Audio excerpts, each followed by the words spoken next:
गीता किसमें? गीता महाभारत में है। महाभारत एक इतना प्राचीन, विशाल व सारगर्भित ग्रंथ है कि रामायण और यह हिंदू धर्म एवं संस्कृति के पद युगल कहे जाते हैं। महाभारत का किसने कब निर्माण किया, विद्वानों का इस पर भारी मतभेद है और इसका मुख्य कारण है संस्कृत साहित्य में सामान्यतया इतिहास की उपेक्षा। यह विषय नितांत शोचनीय है कि संस्कृत जैसी लोकोत्कृष्ट भव्य भावमयी भाषा के लेखकों ने जहां सूक्ष्माति सूक्ष्म तत्वों का भी इतना मार्मिक व विशद विवेचन किया है, वहां अपने वैयक्तिक जीवन के संबंध में वे एकदम मौन रहे हैं। दुष्परिणामतः इस क्षेत्र की प्रायः सभी कृतियों तथा उनके कर्ताओं के काल के बारे में पुराविदों एवं शोधकों ने अपनी अपनी रुचि व तर्क के अनुकूल पृथक पृथक मत प्रतिपादित कर दिए हैं। उदाहरणार्थ, विश्व की प्राचीनतम साहित्यिक रचना ऋग्वेद का प्रारंभिक काल विद्वानों द्वारा 1200 ईसा पूर्व, 1500 ईसा पूर्व, 2500 ईसा पूर्व, 4500 ईसा पूर्व तथा 6000 ईसा पूर्व के रूप में विविध रीतियों से आंका गया है। और तो और कवि कुलावतंस कालिदास के भी जीवन काल पर आचार्यों का मत वैषम्य एक सुदीर्घ समय तक 1000 वर्षों का बना रहा और अब भी वो 200-300 वर्षों का है। इसी प्रकार महाभारत के बारे में भी विद्वद्गण अपनी अलग अलग अटकलें लगाए हुए हैं, परंतु वह 3 बातों पर पूर्णतः सहमत हैं।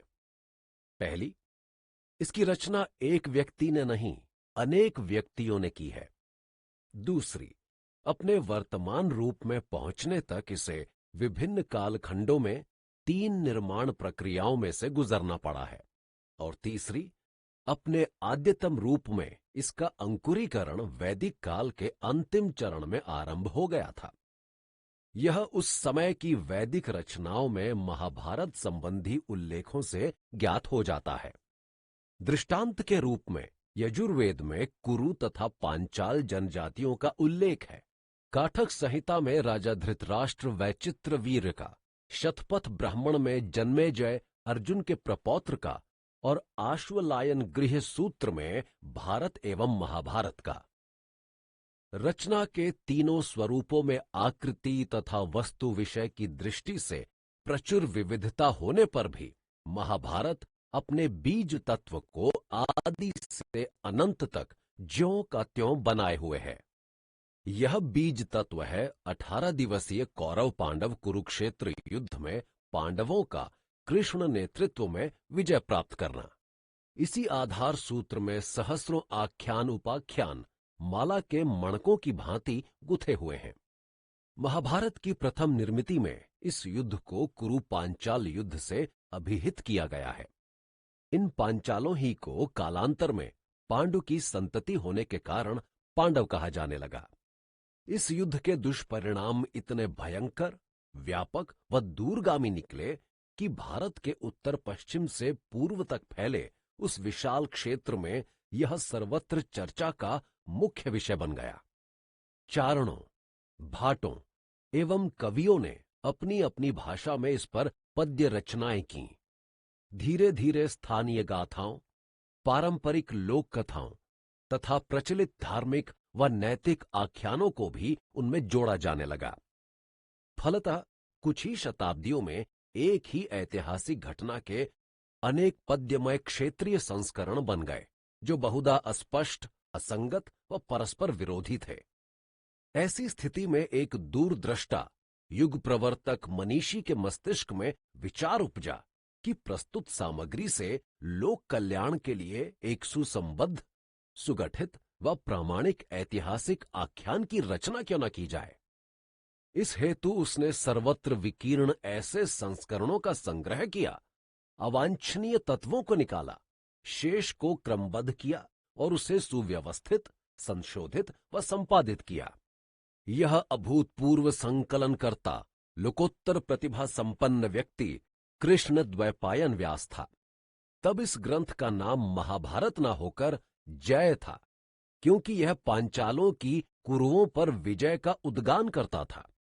उस समय इसमें श्लोकों की संख्या केवल 8800 थी। समय चक्र के साथ साथ तत्कालीन भारतीयों का जीवन चक्र भी गतिशील रहा। सभी कर्म क्षेत्रों में समुल्लेखनीय परिवर्तन हुए। नवीन दार्शनिक व धार्मिक सिद्धांत प्रतिपादित हुए। नूतन नैतिक व राजनीतिक मूल्य निर्धारित हुए। सामाजिक व अंतः क्षेत्रीय नवचेतन का निर्माण हुआ और पुरातन गाथाएं व लोक कथाएं नए वेग के साथ उभरकर सामने आने लगीं। 3-4 शताब्दियों तक इस क्रम के चलते रहने के पश्चात एक तीव्रानुभूति हुई कि इस प्रचुर, प्रशस्त परंतु प्रकीर्ण सामग्री को संचित व संपादित कर जय में समाविष्ट कर दिया जाए, जिससे वह ऐतिहासिक रचना आधुनिकतम बनकर अधिक लोकोपयोगी सिद्ध हो सके। इस अति गंभीर व महत्वपूर्ण कार्य को व्यास के परम शिष्य वैशंपायन ने सुचारू रूप से संपन्न किया और इस नवीन संस्करण को पहली बार परीक्षित पुत्र जन्मेजय को सुविख्यात नाग यज्ञ के अवसर पर सुनाया। अपने नए रूप में हमारे ग्रंथ का नाम जय से भारत हो गया, क्योंकि कुरुओं पर पांचालों की विजय गाथा मात्र न होकर अब यह भरत के समस्त वंशजों का आख्यान ग्रंथ बन गया था। इसके श्लोकों की संख्या भी अब 8800 से बढ़कर 24,000 हो गई थी। कुछ शताब्दियों बाद हमारे महाकाव्य ने एक अवतार और लिया और महाभारत का नाम धारण किया। इस नए जन्म को देने का शुभ श्रेय महर्षि उग्र श्रवास सौती को जाता है, जिन्होंने इस नवीनतम कृति को सर्वप्रथम शौनक आदि ऋषियों को नैमिषारण्य में सुनाया था। हमारा ग्रंथ अब बड़ा भीमकाय बन गया था। कौरव पांडव युद्ध रूपी मूलभूत ऐतिहासिक सूत्र तो अब भी पहले ही जितना बना रहा, किंतु धार्मिक, सामाजिक, दार्शनिक, नैतिक, पौराणिक, ऐतिहासिक, ऐहिक, पारलौकिक विषयों की तो उसमें एक प्रबल बाढ़ सी आ गई। विशेषतः पौराणिक आख्यानों, उपदेशात्मक व्याख्यानों तथा नैतिक समाख्यानों ने तो इसका कलेवर इतना फुला दिया कि अपने वर्तमान आकार में महाभारत विश्व भर के साहित्यिक इतिहास में सबसे लंबी कविता बन गई है। इसका कुछ अनुमान इस तथ्य से लगाया जा सकता है कि यूनान के मूर्धन्य कवि होमर द्वारा रचित यूरोप के 2 सर्वाधिक बड़े महाकाव्यों इलियड तथा ओडिसी के संयुक्त विस्तार से प्रायः 8 गुना आकार महाभारत का है। अपनी आधुनिक स्थिति में इसमें 1 लाख से अधिक श्लोक हैं, जिनका केवल लगभग 5वां भाग अर्थात 20,000 श्लोक ही इसके मूल सूत्र कौरव पांडव युद्ध के विषय में है। पुराणों की शैली पर निर्मित महाभारत एक सांस्कृतिक और धार्मिक इतिहास ग्रंथ है।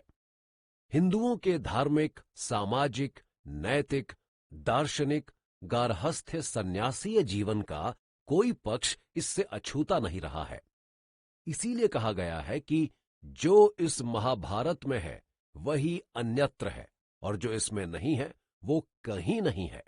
इसमें विषय विवेचन व मत प्रतिष्ठापन वेद पुराणाश्रित होने के कारण आधिकारिक व प्रामाणिक हैं। अतः इसे इतिहास आख्यान ग्रंथ के साथ साथ स्मृति ग्रंथ भी माना जाता है। इतना ही नहीं, मानव मात्र की सभी समस्याओं का सुलभ समाधान इसमें होने के कारण इसे विश्व विज्ञान कोश तथा पंचम वेद की उपाधियों से भी विभूषित किया जाता है।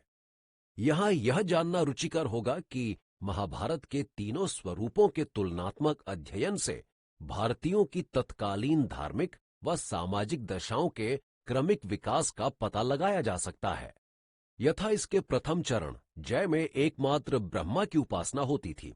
दूसरे चरण भारत में उसके साथ साथ विष्णु और शिव की भी होने लगी और तीसरे चरण महाभारत में शक्ति पूजा अंकुरित हुई, जो कालांतर में तंत्रों में अपने पूर्ण विकास को पहुंची।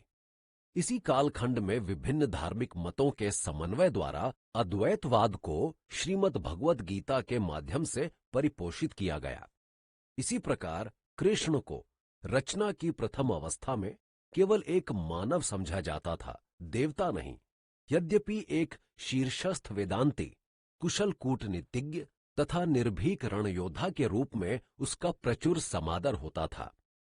फिर दूसरी अवस्था में उसे विष्णु का अवतार मानकर देवता के रूप में पूजा जाने लगा, और तीसरी अवस्था में तो उसने गीता के द्वारा स्वयं के साक्षात ब्रह्म ही के होने की घोषणा कर दी। सामाजिक स्तर पर हम जय के निर्माण काल में एक स्त्री के बहुत पति होना, विवाह पूर्व ही उसे संतान हो जाना, नियोग व्यवस्था और अंतरजातीय विवाह जैसी प्रथाएं देखते हैं। किंतु आगे चलकर हम स्त्री जाति की एक बहुपरिवर्तित व परिमार्जित छवि उभरी हुई पाते हैं।